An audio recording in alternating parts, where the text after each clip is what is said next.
This cute couple got hungry, so they decided to go eat tteokbokki while chatting. They ran into another girl who seemed familiar to the protagonist, but this girl recognized Emmy. It turned out she was her former teacher, something that left John intrigued. When he looked at her more closely, he remembered that she was the teacher from the online classes.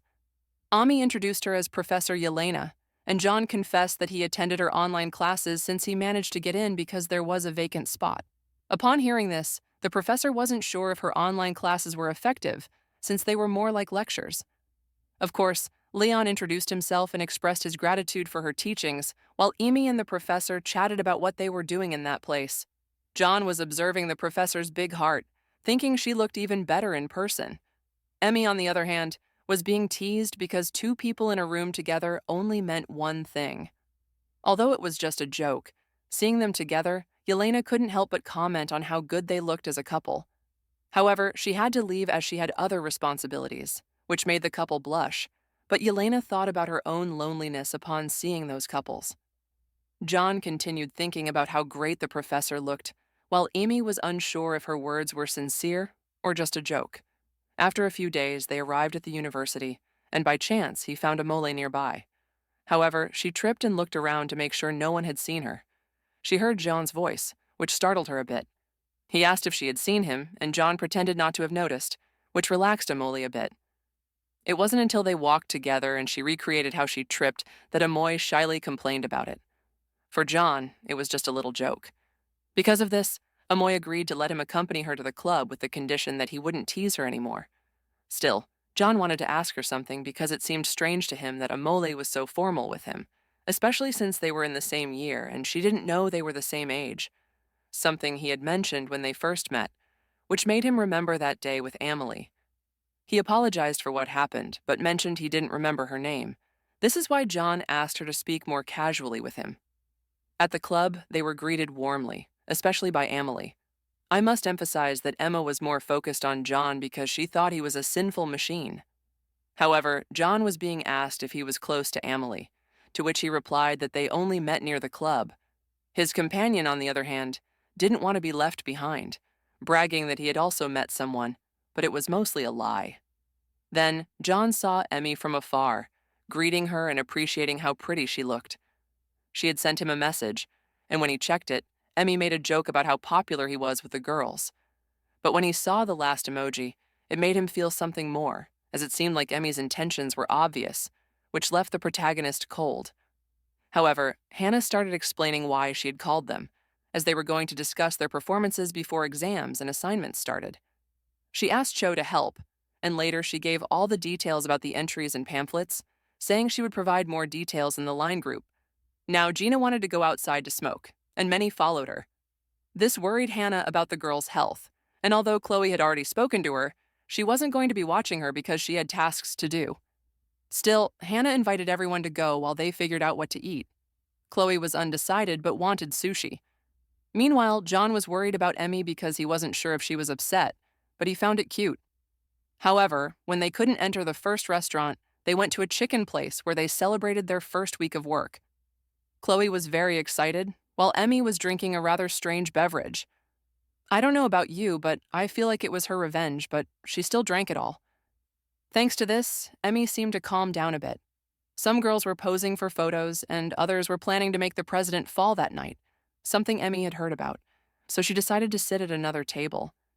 Meanwhile, John was really enjoying himself when he heard a voice calling him. It was Hannah who wanted him to come with her. He thanked her for the meal since he was a bit tipsy, but Hannah insisted that he sit with her, so he finally accepted. Hannah was being very kind to him because she wanted to know if he was good at taking advice, something she assumed because he had survived many situations lately. So now Hannah wanted more, but John was already starting to feel dizzy. On the other hand, Hannah was as fresh as a lettuce, but John kept wondering why she had let him into the club until she started taking the phone from her pocket, which made the protagonist nervous.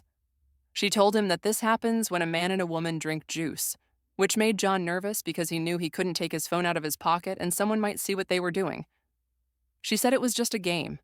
To make things worse, Emma arrived, wanting to sit next to them. Hannah quickly threw her jacket over the phone to hide it. Emma sat down and talked about her fear of being with the others at the other table, also blushing from drinking juice. However, Emma noticed that John was sitting next to Hannah, so she scolded him for bothering her. Of course, this wasn't true. Emma thought this guy was cheating on Emmy because he was after Hannah. She wondered if he had really done something to Emmy and was very curious.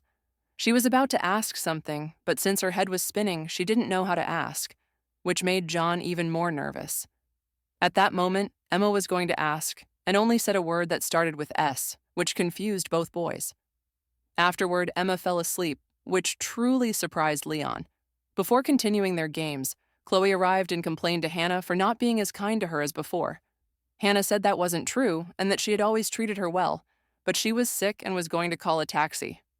Still, Chloe began to throw a tantrum because Hannah hadn't informed her about things earlier. Upon seeing this, John noticed how much Chloe changed when she was in that state. That's when they called Hina, who apologized for her little one's inappropriate behavior, saying she couldn't control her. So now she would take her home while Hannah was distracted.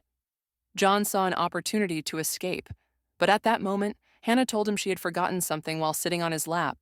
She wanted to know where he was going, to which he made an excuse that he needed to go to the bathroom. However, this made Hannah not let him go, as she wanted him to stay. So she suggested they go for a second round of juice, to which John didn't know what that was, since he just wanted to go home. Instead, he was dragged along. She brought some sodas from the club's fridge because they would continue the night, and since there were no snacks, she brought a couple of ice cubes. Although it was a joke since she knew Chloe's hiding spot for them, she also pointed out how different the room looked, but John didn't care much since it still had the same depressing look. She said it was the change from the chair to the sofa, because it would give the room a more refreshing touch. John didn't believe this because the comfort of the sofa depended on who was sitting there. But now, she wanted to change the lighting a bit so they could eat better, but this gave the feeling of being in an even darker place. John pointed this out because he just wanted to eat with the lights on, and that's exactly what they did. After a while, John felt more at ease since he had been worried about being alone with her, but since Hannah was good at talking, the conversation flowed well. It wasn't until she wanted to sit next to him that he began to doubt his decision. John suggested that if she felt bad, they should stop and leave, but she didn't want to and insisted on staying a little longer. That's when John wanted to ask her something, and she agreed. He asked why she was doing these things, and she simply replied that it was because of his kindness and wanted to know if he was capable of crossing that line like with the others. That's why she'd been getting closer to him. However, John didn't want to, as he thought they shouldn't do anything in this state. She denied this, saying it wasn't that easy. Also, John made her aware of his insecurity, thinking all this might be a trap, and doubted everything. Hannah simply told him to consider it a simple mistake due to the effects of what they were drinking. John felt like this didn't feel right since it might bother Emmy later. Then, some wild situations occurred during 2 titles while John was worried about Hannah. She felt really tired from preaching the word of the Lord, although she seemed a bit embarrassed because it looked like she had gone crazy. She also asked John not to touch her, since she felt strange when doing it, so she kicked him out of the room because she didn't need help cleaning it. John agreed, a little worried, since it seemed like she had fallen asleep now. On his way home, John couldn't believe what had happened. He had a feeling that he had conquered her, but he was worried that this could affect something.